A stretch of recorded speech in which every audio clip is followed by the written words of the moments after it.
Horacio, buen día, ¿cómo estás? Buen día, Gustavo, Gracias, ¿cómo estás? Siempre decimos que es el momento para los oyentes, para que, bueno, pero hoy no podemos eludir la actualidad, ¿no? No, por Porque supuesto. Y, bueno, volvimos al fondo, ¿no son malas noticias otra vez el fondo en la Argentina? Siempre estuvimos en el fondo, Gustavo. Nunca nos fuimos al fondo. Argentina siempre estuvo afiliada al fondo, pagó su cuota. Claro, pero ahora volver con estos acuerdos que te exigen... Pero sale mucho más barato el financiamiento del fondo que el del mercado. Y, digo, como aumentó la tasa de interés en Estados Unidos, Trump se chupó todos los dólares. Digo, la única otra alternativa hubiera sido hacer un ajuste muchísimo más fuerte ahora. Pero mientras decidamos ir haciendo un ajuste gradual, ir bajando de a poquito el déficit fiscal para no ajustar más fuerte, necesitas a alguien que te financie en el camino.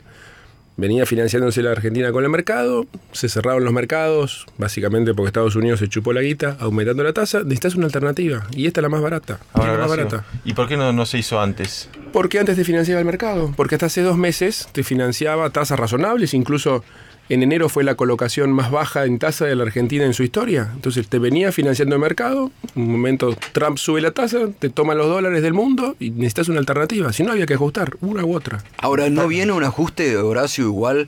Digo, porque la letra chica del fondo, viste que el fondo te exige, y después, aparte de esto que te dice, bueno, te ponen la zanahoria, parece de los 50.000 millones, pero dice, ahora te prestamos 15.000. Si cumplís, te vamos a prestar lo otro. Digo, ¿no se viene un ajuste duro?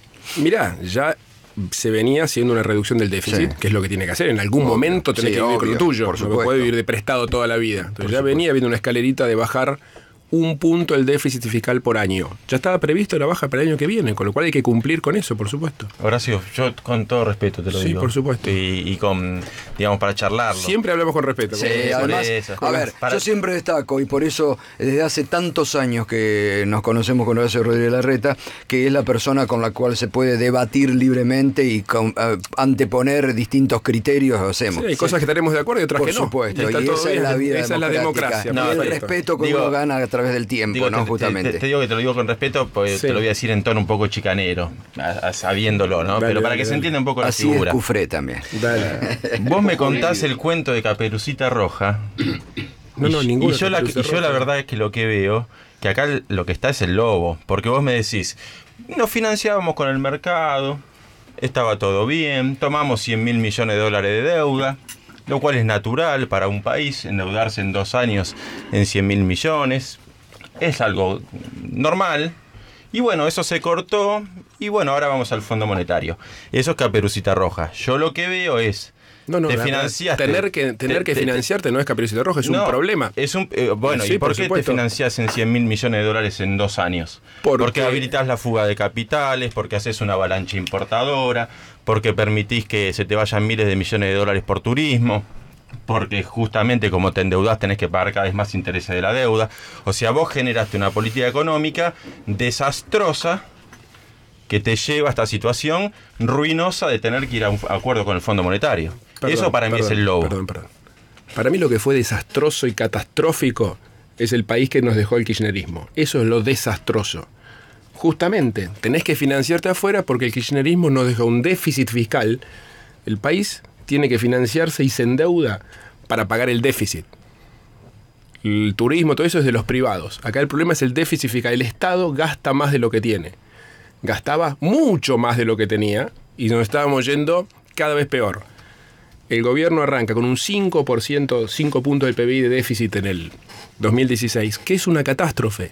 Entonces había 2 decisiones posibles.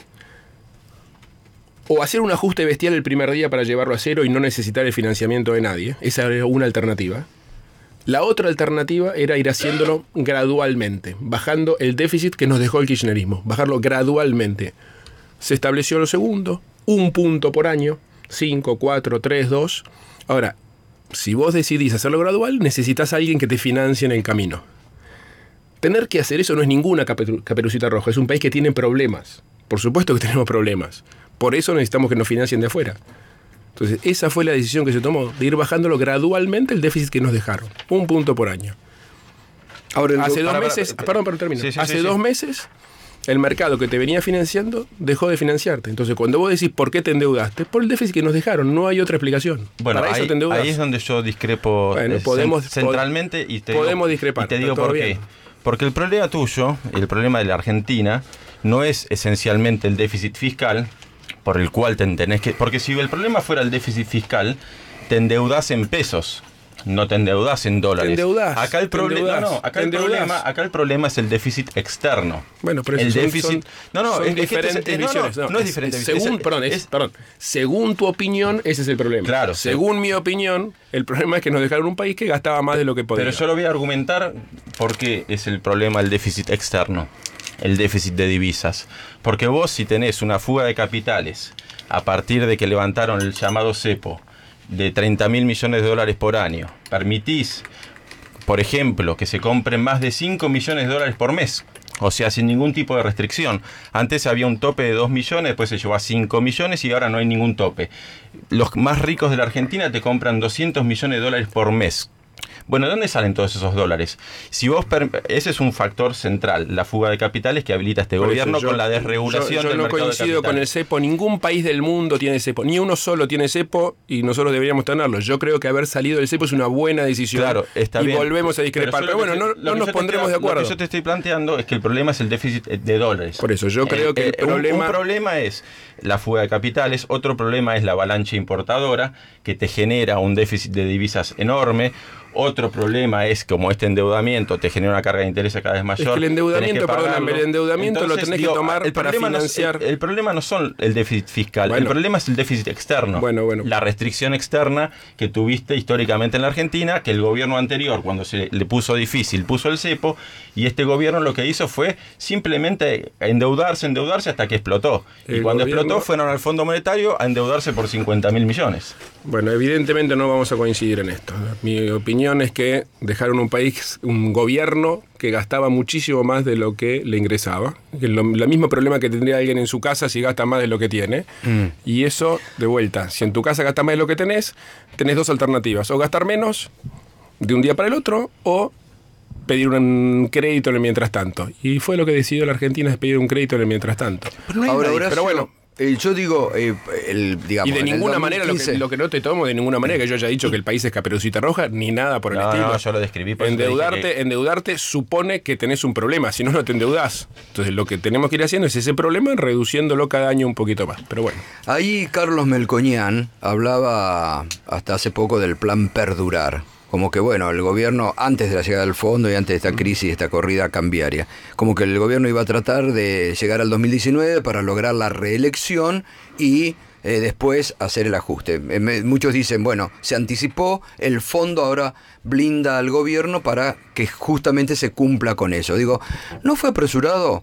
No te escuché a vos ni a María Eugenia Vidal hablar. ¿No fue apresurado lanzar esta idea de reelección en un momento en que la Argentina estaba con otros problemas? Y ahora algunos integrantes del gobierno vuelven a hablar. Dicen, no, bueno, el año que viene vamos a ganar. Digo, ¿no hay un excesivo triunfalismo? Mira, nadie nunca lanzó ninguna reelección. Ahora, que en algún... Si vos me preguntás a mí, me preguntaras hoy, si yo aspiro a la reelección, digo, la respuesta es, mirá, creo que sería lo natural. Esa es mi respuesta. Ahora, ¿eso quiere decir que estamos lanzando la reelección, la campaña? Nada, te contesto con honestidad lo que me preguntás. Entonces, acá nadie lanzó la reelección, ni una campaña, nada.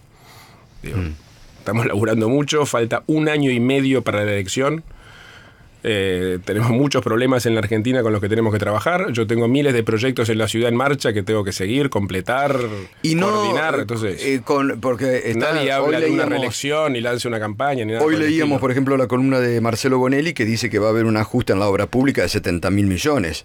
¿A vos en la ciudad también te van a cortar obra pública? Mira, la ciudad tiene un presupuesto autónomo que no depende de estos acuerdos, por ejemplo? Todas las obras que lanzamos...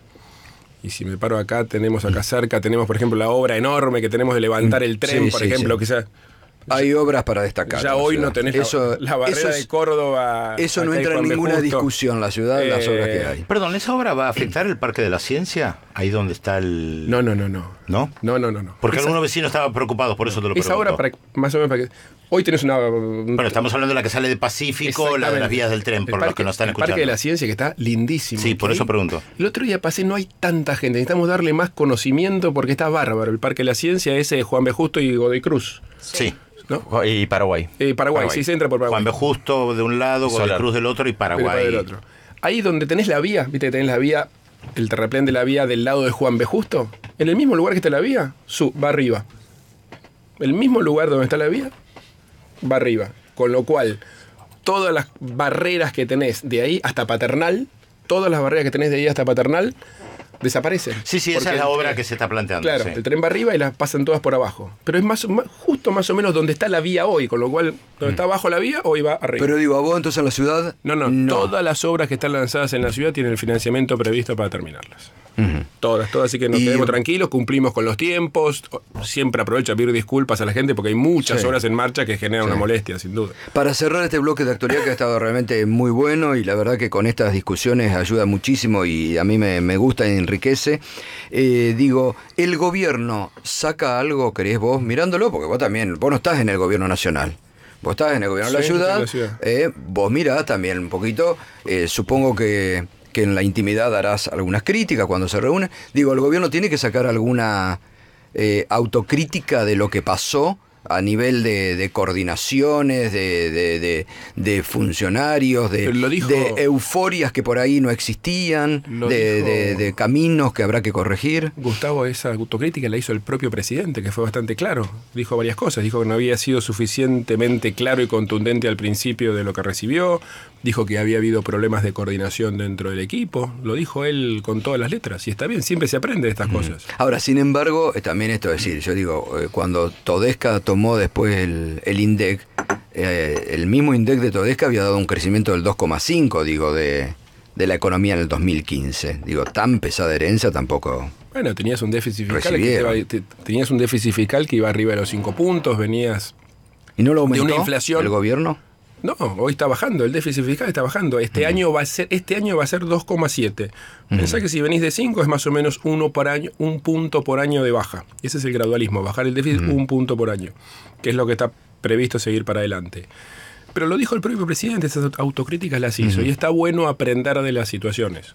Digo, tuvimos obviamente una turbulencia en el mercado financiero muy fuerte estos últimos 2 meses y hay que aprender eso también. Ahora, bueno, la última, perdón, la autocrítica. Sí, vamos a hablar de los oyentes. La última. Digo, la autocrítica por haber prometido que íbamos a crecer muchísimo más y bueno, y en la realidad del año pasado. ¿Dónde viste declaraciones que dijo que íbamos a crecer muchísimo más? Y decía... ¿Dónde? Decía, estamos hace 4 años estancados, ahora viene el crecimiento. Decían que no se iba a pagar impuestos a las... Dijiste que iba a crecer muchísimo más. No hay ninguna declaración que diga eso. Seamos precisos. Que íbamos a crecer 3,5% por año y el año pasado... Eso es lo que tenemos que aspirar como país, por supuesto. En 2016 caímos 2,5%, en 2017 subimos 2% y en 2018 ayer Duhovne dijo que con suerte 0,4%. O sea, del crecimiento de 3,5% por año... No dijo ayer que íbamos a crecer 0,4%. No dijo ayer entre eso. Entre 0,4 y 1,4 dijo. Bueno, por eso te agarrás la banda inferior. No, pero él dijo que tenemos que lograr sostener un crecimiento durante 20 años del 3%. Eso es lo que tenemos que aspirar y trabajar como país. Lo que pregunto pero nadie prometió un crecimiento muchísimo más grande como dijiste vos. Así que está bien. Por eso digo, corrijo, 3,5 y no consiguieron 3,5. Consiguieron una fuerte recesión en 2016. Consiguieron un crecimiento magro en 2017. Tuvimos 4 años anteriores de recesión. Tuvimos 4 años anteriores de recesión. Por el tema del impuesto a las ganancias que habían prometido que iban a sacar, fútbol para todos que habían prometido que iba a seguir, todas las cosas que prometieron que iban a mantener y eso no hay autocrítica. El gobierno hizo una autocrítica, lo dijo el presidente, y que tenemos cosas para mejorar, no hay duda. Pero la realidad, ahora, según mi opinión, y a diferencia tuya, obviamente, ¿no? La catástrofe que se recibió fue muy grande, un déficit fiscal galopante, un país que no tenía rutas, que no tenía obra pública, una ciudad de 8 millones de personas alrededor de la ciudad de Buenos Aires que no tienen cloaca, ese es el país que dejaron. Entonces, tenemos mucho para mejorar, no hay ninguna duda que tenemos mucho para mejorar. 8 millones, arriba del 30% de pobreza después de 10 años de gobierno, arriba del 30% de pobreza. Ese es el país que recibió Macri y que tenemos que mejorar y que hemos tenido problemas y que se han cometido errores, sin ninguna duda. Pero ese es el país, después de 10 años, 30% de pobreza.